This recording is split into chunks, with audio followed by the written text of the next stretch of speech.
et depuis 2 ans, je suis basée au Sénégal. Je travaille pour une entreprise africaine. Je peux vous dire que demain, je dois prendre la parole pour soi-disant inspirer ces jeunes-là et j'espère que j'arriverai à le faire. Mais s'il y a un élément qui annulera tout ce que je dirai demain, c'est cet élément de corruption. Pour qu'il y ait corruption, c'est qu'il y a un corrupteur et un corrompu. Qui sont les corrupteurs aujourd'hui? Et surtout, qui sont les corrompus aujourd'hui? Les corrompus aujourd'hui, ce sont les personnes qui sont censées empêcher cette corruption. Ce sont les personnes qui sont censées nous protéger. Ce sont les personnes qui sont censées mettre en application les lois de sanctions, etc. Aujourd'hui, je travaille dans une entreprise. Nous répondons à des appels d'offres. Nous voyons toutes ces personnes que, même pour signer un document pour lequel ils sont payés par nos impôts, demandent qu'on leur paye de l'argent d'avance. Nous voyons que l'argent que nous devons payer en tant qu'entreprise, qui doivent servir, non, je suis désolée quand j'en parle, j'en tremble. C'est un sujet qui me donne envie de vomir. C'est qu'on est dans un système qui est pourri jusqu'à la moelle épinière.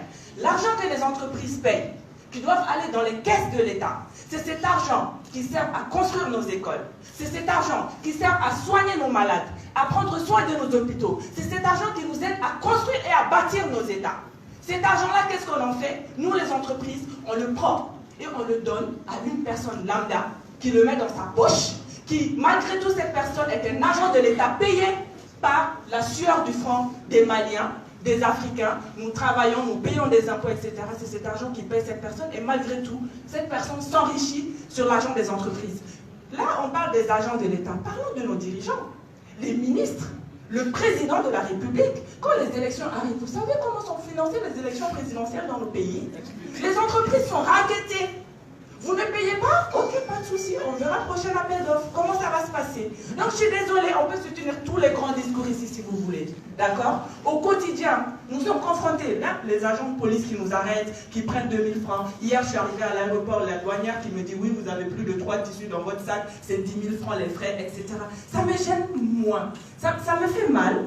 Mais ça me gêne tellement moins quand je regarde ces personnes que je vois dans la rue, qui occupent des positions, qui signent des grands papiers tous les jours et qui sont censés nous protéger, qui sont censés mettre en application, montrer l'exemple. Ce sont ces personnes, à commencer par les premiers dirigeants du pays, qui sont corrompus jusqu'à la moelle épinière. Ils se servent de cet argent-là pour se maintenir dans leur position, etc.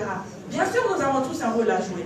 Bien sûr, je peux dire à la douanière, à l'aéroport, que je ne lui donne pas les 10 000 francs parce que c'est de la corruption. Je peux dire au policier, je ne lui donne pas les 10 000 francs parce que c'est de la corruption. Mais qu'est-ce que je dis au président de la République? Qu'est-ce que je dis à toutes ces personnes qui nous dirigent, qui sont censées nous protéger, mais qui sont les premiers à nous bafouer, qui sont les premiers à nous jeter en pâture, qui sont les premiers à hypothéquer notre avenir, parce qu'ils ne vont pas arrêter. Ils ne vont pas arrêter de s'enrichir illégalement et nous et les entreprises qui sont là aussi ne vont pas arrêter parce qu'elles veulent continuer à survivre. Parce que ceux qui commencent en disant oui, j'ai répondu à un appel d'offres, oui, je ne paye pas, et bien 2 jours, 3 jours après, vous allez voir qu'ils vont commencer à payer parce qu'ils n'ont pas le choix, ils ont des salariés, etc. Et pendant ce temps-là, qui sont ces salariés? Ce sont ces jeunes qui sont tous dans cette salle, à qui nous sommes en train de dire croyez au Mali, croyez en l'Afrique, croyez en l'avenir, n'allez pas sur les routes de l'immigration, etc., etc. Mais qu'est-ce qu'on leur offre comme option? Qu'est-ce qu'on leur offre comme option? Quelle sanction